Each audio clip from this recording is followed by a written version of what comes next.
네, 이 세상은 힘을 가진 몇몇 사람들에 의해서 움직여져 간 것처럼 보입니다. 오늘 본문에서 보여주는 그런 모습도 이와 동일해 보입니다. 오늘 본문은 가이사 아구스도가 영을 내려 천하로 다 호적하게 했다라는 말로 시작하고 있습니다. 천하라는 말에서 이 사람의 권세가 얼마나 큰지 짐작이 됩니다. 권세를 가지고 있는 어떤 사람이 지시를 내렸다고 한다면 거기에는 어떤 목적이 있을 것입니다. 호적을 하라고 그 지시를, 즉 칙령을 내렸는데 이것은 자신이 관할하는 지역의 사람의 수를 정확하게 알기 위해서라기보다는 세금을 더 많이 걷기 위한, 또 세금을 받을 수 있는 사람의 수를 확보하기 위한 차원에서 이 일을 지시했을 가능성이 많습니다. 누가는 이 일을 지시한 사람의 이름을 분명하게 기록하고 있습니다. 이방인임에도 불구하고 이 이름을 성경에 기록해 뒀다고 하는 것은 이 사람을 좀 주목해 볼 필요가 있다라는 의미가 있다고 생각할 수 있습니다. 가이사 아구스도. 우리는 세계사에서 아우구스투스라는 이름으로 더 익숙한데요. 가이사 아구스도라고 하는 이 사람은 세계사에서도 굉장히 유명한 인물들 가운데 하나이지요. 원래 이름은 옥타비아누스였는데 라이벌이었던 안토니우스를 물리치고 유일한 그 권세자가 됩니다. 그리고 로마 원로원에서 그에게 아우구스투스라고 하는 칭호를 부여하게 되는데 그 뜻은 존엄한 자라는 그런 뜻입니다. 아우구스투스는 원래 집단 지도체제였던 로마의 공화정을 제정으로 바꾸고 자신이 로마 최초의 황제가 됩니다. 로마는 그 이전에도 굉장히 강력한 나라였지만 이 사람이 왕이 되고 난 이후에 더 강력한 나라가 됩니다. 그래서 이 아우구스투스가 황제가 되고 난 이후에 200년 동안 로마에 전쟁이 없었다고 하는데요. 그래서 이 시기를 팍스 로마나 로마의 평화 이렇게 부르기도 합니다. 이 사람은 자신의 양아버지였던 율리우스 가이사르를 신으로 추앙을 하고 자신을 신의 아들로 명명합니다. 이후부터 황제들은 다 자신을 신의 아들이라고 주장하게 되죠. 이 시대에 살았던 많은 사람들은 아우구스투스를 찬양했습니다. 아우구스투스를 세상의 왕, 구주라는 표현을 써가면서 그를 찬양했다고 합니다. 이런 사람이었기에 천하로 다 호적하라 라는 명령을, 칙령을 내릴 수 있었던 것이겠죠. 가이사 아구스도의 명령을 따라야 했던 사람들 중에는 요셉과 마리아도 포함되어 있었습니다. 요셉은 약혼자 마리아를 데리고 그의 고향인 베들레헴으로 올라가야 했습니다. 많은 성인 남자들이 그랬던 것처럼 아마 요셉도 그런 지시를 내린 황제의 정치적인 의도를 간파하고 투덜대면서 베들레헴으로 올라갔을 가능성이 많습니다. 나사렛에서 베들레헴까지는 꽤 먼 거리였을 뿐 아니라 자신의 그 약혼녀가 임신 중이었기 때문에 올라가는 길이 결코 쉽지 않았을 것이기 때문입니다. 그리고 그 타이밍이 요셉과 마리아 입장에서는 최악이었던 것이 분명합니다. 하필 그 어수선하고 혼란스러운 시간과 장소에 아이를, 첫 아들을 낳아야 했기 때문이죠. 우리 6절, 7절 말씀만 우리 같이 한번 읽어보겠습니다. 거기 있을 그때에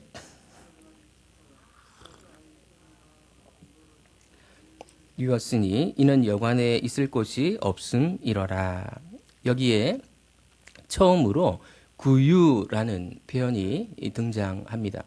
오늘 본문 전체에서 구유라는 표현 또는 구유에 누인 악이라는 표현이 3번 반복해서 등장하는데요. 오늘 읽은 본문을 크게 3단락으로 나눌 수 있는데 각 단락마다 구유 또는 구유에 누인 악이라는 표현이 등장하고 있는 것입니다. 구유라고 하는 이 단어가 오늘 본문 전체에서 매우 중요한 단어입니다. 오늘 이번에 이 구절에서 처음으로 등장한 것이죠. 구유는 가축의 가축들의 먹이를 담아두는 그릇입니다. 그러니까 아기 예수님이 가축들을 위해 마련된 공간에 처음으로 자신의 몸을 뉘었다라는 것이죠.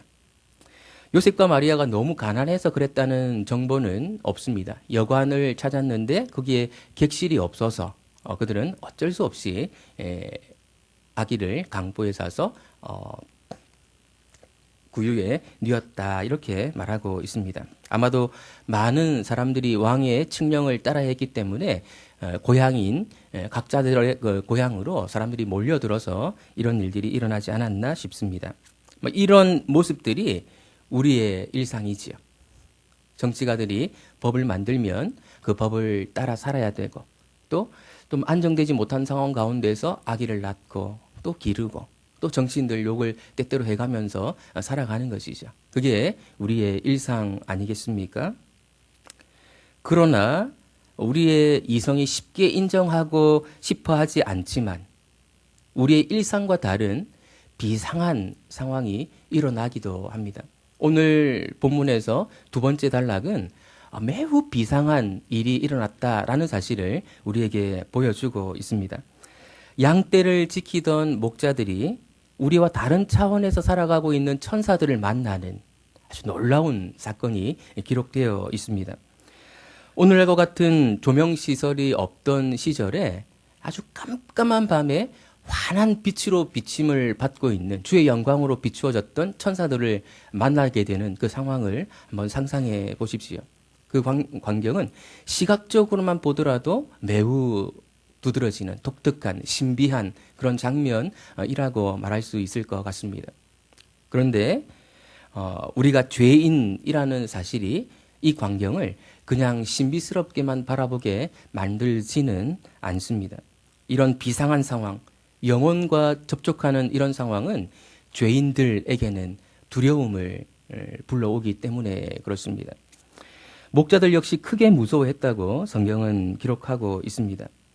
천사가 목자들 앞에 나타난 이유가 무엇이겠습니까? 그들을 놀래키기 위해서나 특별한 힘을 가지고 있다는 사실을 드러내기 위해서가 아니고 좋은 소식을 전하기 위해서였습니다. 천사는 그것을 큰 기쁨의 좋은 소식이라고 말합니다. 그 좋은 소식의 구체적인 내용이 11절에 나와 있는데요. 우리 11절 말씀도 같이 한번 읽어보겠습니다. 오늘 다윗의 동네에 너희를 위하여 구주가 나셨으니 곧 그리스도 주시니라. 한 위대한 인물이 태어났다는 것입니다.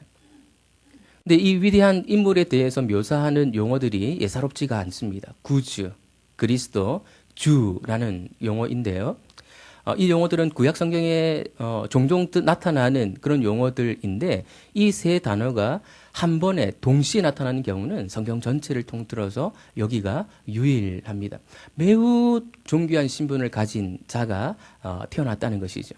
구주라는 말은 구원자라는 뜻인데 구약에서 하나님을 지칭할 때 자주 사용되었고 종종 사람을 가리킬 때 사용되기도 했습니다. 사사기에 보면 온니엘, 에옷 같은 사사들이 등장하는데 그들을 구원자라고 지칭하고 있거든요.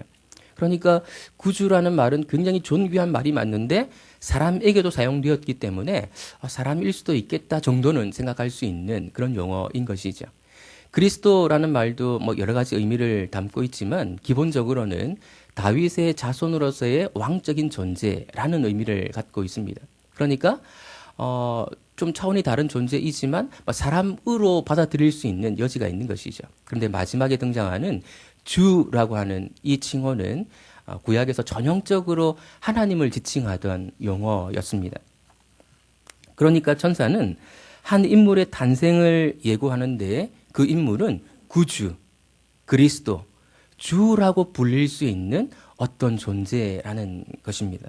도대체 이런 인물이 어디에 있단 말입니까? 하나님으로 불릴 수 있는 어떤 존재가 이 땅에 태어났다, 악의 몸으로 태어났다, 정말 이해하기가 힘든 일이 아닐 수 없는 것이죠. 아직은 가늠하기 힘든 인물인 것이 분명합니다. 누가는 이 복음서를 기록해 나가면서 그 존재가 어떤 존재인가를 이제 자세히 설명하게 될 것입니다.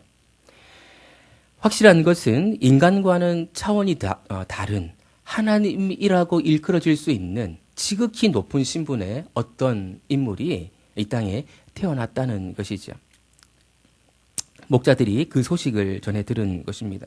그들이 보았던 광경, 한밤중에 빛이 나고 있는 천사를 본 그 광경도 놀라웠지만 그들이 들은 소식은 더 놀라운 것이었습니다. 구약 성경에 하나님으로 일컬어지신 분이 이 땅에 태어났다, 도대체 어떻게 이해해야 될지 받아들여야 될지 알 수 없는 그 소식을 그들은 들었던 것이죠. 그리고 아기로 태어나실 그분을 찾을 수 있는 힌트가 목자들에게 주어집니다. 12절 말씀을 보면 너희가 가서 강보에 쌓여 구유에 누워 있는 아기를 보리니 이것이 너희에게 표적이니라 하더니 구유라고 하는 표현이 오늘 본문 전체에서 중요하다고 말씀드렸는데 이제 두 번째로 등장하고 있습니다.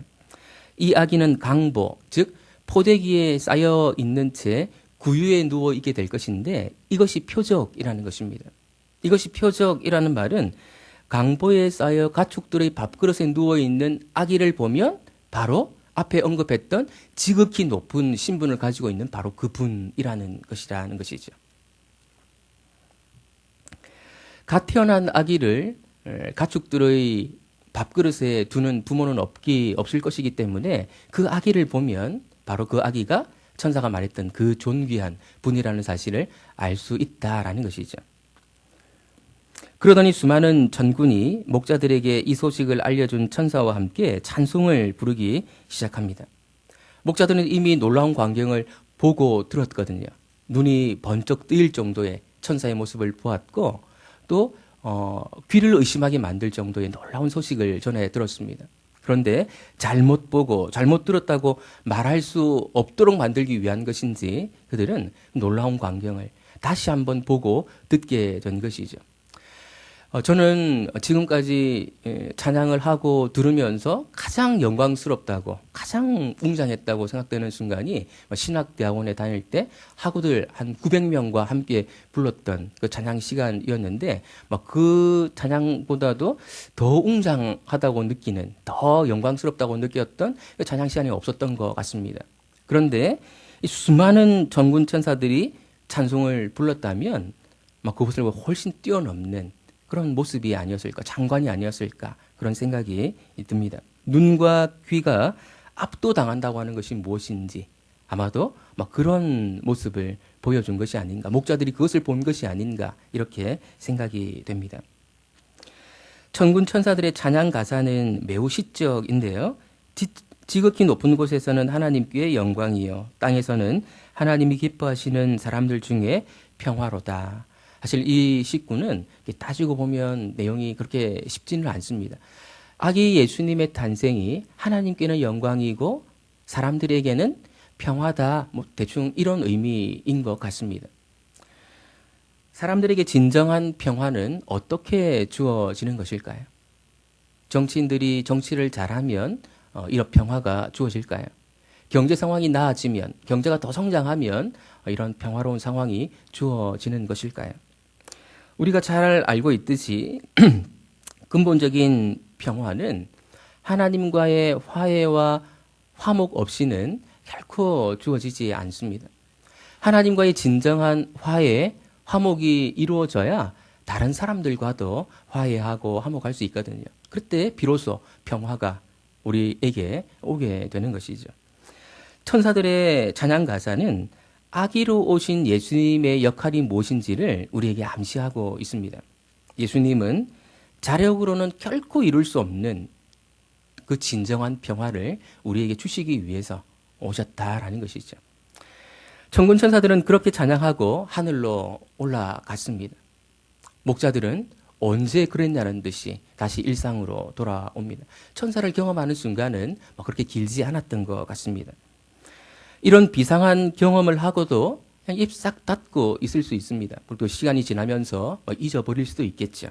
그러나 목자들은 그렇게 하지 않고 이 일에 대해서 서로 말을 주고받습니다. 의논합니다. 그리고 그들이 경험한 일에 대해서 세 가지 반응을 나타내는데요. 이 세 가지 반응을 우리가 좀 주목할 필요가 있겠습니다. 첫 번째는 그들이 보고 들은 것에 대해서 직접 살펴보기로 합니다. 이제 베들레헴으로 가서 주께서 우리에게 알리신 바 이 이루어진 일을 보자. 천사의 말이 사실인지 확인해 보자는 것이죠. 천사가 이 목자들에게 구유라고 하는 것이 표적이라는 사실을 알려준 이유가 무엇이겠습니까? 확인해 보라는 것이거든요. 직접 가서 확인해 보라는 것입니다. 물론 안 가고 그 말을 듣고 놀라운 소식으로 마음에 간직하고 그냥 넘겨버릴 수도 있습니다. 하지만 천사가 요구했던 것은 확인해 볼 것을 요청했기 때문에 구유라고 하는 표적을 준 것입니다. 우리 신앙 생활에도 이 목자들과 같은 태도가 꼭 필요합니다. 말씀이 과연 그러한지 확인하고 그래서 견고한 믿음을 가지려고 하는 태도가 필요하다는 말입니다. 그렇지 않고 어떤 성도님들 같은 경우는 이 견고한 믿음으로 나아가지 않고 보험용 믿음에 만족하는 그런 경우가 있거든요. 지옥이 있다, 혹시 지옥이 있으면 안 되니까, 나중에 안 믿었다가 지옥을 가면 안 되기 때문에 지옥에 안 갈 정도의 믿음, 이 보험용 믿음을 갖는 경우가 있거든요. 근데 성경은 그렇지 않고 확인하고 견고한 믿음으로 나아가기를 원합니다. 지난주에 신방을 가셨는데요. 신방을 간 가정 중에 한 어머니가 이런 이야기를 해 주었습니다. 자기의 초등학교 6학년 딸이 어려운 질문을 자신에게 했는데 그 질문에 답을 해주지 못해서 매우 속상했던 그런 경험을 이야기해 주었습니다. 하나님이 살아계시다는 증거가 뭐냐? 내가 왜 하나님을 믿어야 되느냐? 그렇게 아주 당돌하게 질문을 했는데 안타깝게도 어머니가 그 질문에 적절하게 대답하지 못했을 뿐 아니라 오히려 그 질문 때문에 좀 마음이 흔들렸던 그런 경험을 이야기해 주시더라고요. 저는 그 자녀가 하나님을 제대로 믿을 수 있는 단계에 와 있는 것 같다고 말씀드렸고 그리고 좀 도움이 될 만한 그런 좋은 책을 추천해 드리고 왔습니다. 덮어놓고 믿는 것이 잘하는 것이 아니고 확인하는 과정이 필요하거든요. 과연 그러한가 확인될 때 믿음이 더 성장하게 되어 있습니다. 확인이 되면 확신은 따라오는 것이죠. 오늘 본문에서 이 목자들이 그런 모습을 보여주고 이 목자들 외에 또 한 사람이 이런 모습을 더 보여주게 될 것입니다. 목자들은 가서 구유에 누인 아기를 찾습니다. 드디어 세 번째 구유라는 단어가 등장하고 있습니다. 구유가 표적이라고 천사들이 알려주었기 때문에 찾느라고 수고는 했겠지만 그래도 이 아기가 바로 그 아기다라는 사실은 알 수 있었을 것입니다. 아까도 말씀드린 것처럼 갓 태어난 아기를 가축들의 밥그릇에 올려두는 부모는 없을 것이기 때문에 이 아기가 바로 그 아기다라는 사실을 알 수 있었을 것입니다. 그리고 천사들의 말이 사실이었구나라고 확인할 수 있었겠죠.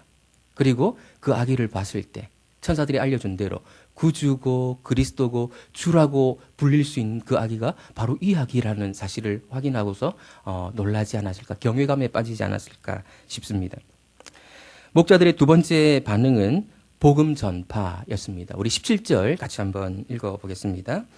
보고 천사가 자기들에게 이 아기에 대하여 말한 것을 전하니, 천사가 이 아기에 대해서 말했던 것, 지금까지는 잠자코 있었는데 그 아기를 확인하고 난 이후에, 구유에 누워있는 그 아기를 확인하고 난 이후에 천사가 저기에게 전해주었던 말을 전달해 줍니다.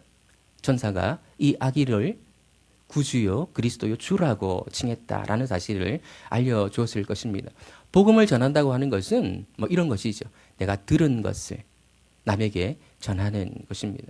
그런데 어떻게 남에게 전할 수 있습니까? 내가 확인해보고 확신을 가질 때 남에게 전할 수 있는 것이죠. 복음 전파는 아무나 할 수 있는 것이 아니고 확인하고 확신을 가진 사람이 복음을 전할 수 있는 것입니다. 그리고 세 번째 반응으로 이어집니다. 우리 20절 말씀도 같이 한번 읽어보겠습니다. 목자들은 자기들에게 이르던 바와 같이 듣고 본 그 모든 것으로 인하여 하나님께 영광을 돌리고 찬송하며 돌아가니라. 목자들의 패턴을, 일정을 좀 정리해보면 이렇습니다. 그들은 놀라운 소식을 전해 들었습니다. 그 들은 것으로 만족하지 않고 확인했고 확신을 가졌습니다. 확인하고 확신을 가지자 그들은 복음을 전할 수 있었고 마지막으로 하나님을 찬양하면서 돌아갈 수 있었습니다. 마치 천군 천사들이 하나님을 찬양했던 그 모습을 이 목자들이 재현하고 있는 것이죠. 그분이 어떤 분인지 알게 되었을 때 우리는 찬양할 수밖에 없는 것입니다.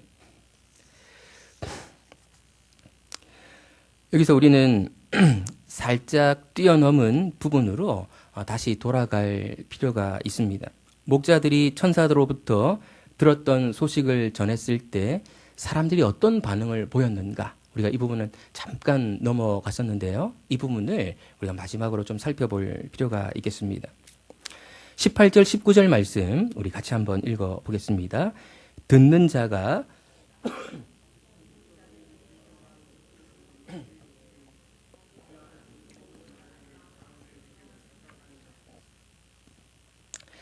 들었던 사람들의 반응은 놀람이었습니다. 그런데 그것으로 끝이었습니다. 우리 시대의 많은 사람들, 적지 않은 사람들이 복음에 대해서 듣고 이런 유사한 반응을 나타내지 않을까 싶습니다. 예수님이 실제로 성인이 되어서 복음을 전하러 다니셨을 때에도 그리고 놀라운 일을 보여주셨을 때에도 많은 사람들은 놀라기는 했지만 거기서 그치는 경우가 많았습니다. 놀라기만 하는 것을 누가는 긍정적으로 묘사하고 있는 것 같지는 않습니다. 좀 부적절하다, 좀 모자라다 이렇게 보는 것 같습니다. 그래서 마리아의 태도를 대조적으로 지시하고 있는 것이죠. 마리아의 반응은 이렇게 묘사가 됩니다. 이 모든 말을 마음에 새기어 생각하니라. 마음에 새기어 생각했다라는 말은 목자들로부터 들은 그 말을 지속적으로 묵상했다라는 뜻입니다. 지속적으로 묵상했다라는 말은 자신이 들은 그 말을 지금까지 알고 있는 사실과 사상과 조화시켜서 이해하려고, 전체적으로 이해하려고 시도하고 노력했다라는 뜻입니다. 구주로 불리고 그리스도로 불리고 주라고 불릴 수 있는, 어쩌면 하나님으로 귀결되는 이 인물의 탄생이 무엇을 의미하는지, 그것이 그들이 살아온 역사, 구약과 어떤 연관성을 지니고 있는지, 좀 나아가서 마리아 자신의 삶과 이 사실이 어떻게 연관되는지, 그런 것들을 전체적으로 생각했다라는 뜻입니다. 우리 식으로 얘기하면 큐티를 하면서 해석하고 적용하려고 애를 썼다, 이렇게 말할 수도 있겠지요. 마리아는 목자들로부터 들었던 그 내용을 허투루 듣지 않고 놀라는 것으로 끝나지 않고 지속적으로 묵상하면서 그것이 무엇을 의미하는지를 전체적으로 이해하려고 노력했다는 것입니다.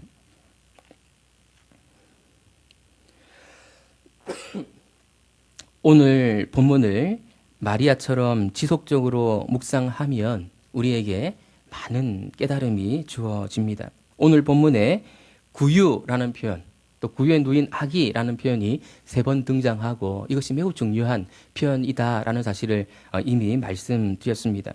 그래서 누가는 3단락으로 나누고 각 단락마다 구유의 누인 아기라는 표현을 사용한 것일 것입니다. 천사는 구유가 표적이라고 말했습니다. 이 말은 앞에서 목자들이 아기를 찾을 수 있게 해준 표시라는 의미로 사용되었습니다. 어떤 부모도 갓 태어난 아기를 가축들의 밥그릇에 두는 법은 없기 때문에 이 아기를 보면 이 아기가 바로 말했던 그 아기다라는 사실을 알려주는 표시로서의 표적이라는 의미가 있습니다. 그런데 왜 하필 구유였을까요? 왜 하필 구유였을까? 우리는 이것을 좀 더 깊이 지속적으로 묵상할 필요가 있습니다. 이것은 오늘 이 이야기에서 맨 처음에 가이사 아구스도의 영이라는 말로 시작한 데서 그 이유를 발견할 수 있습니다.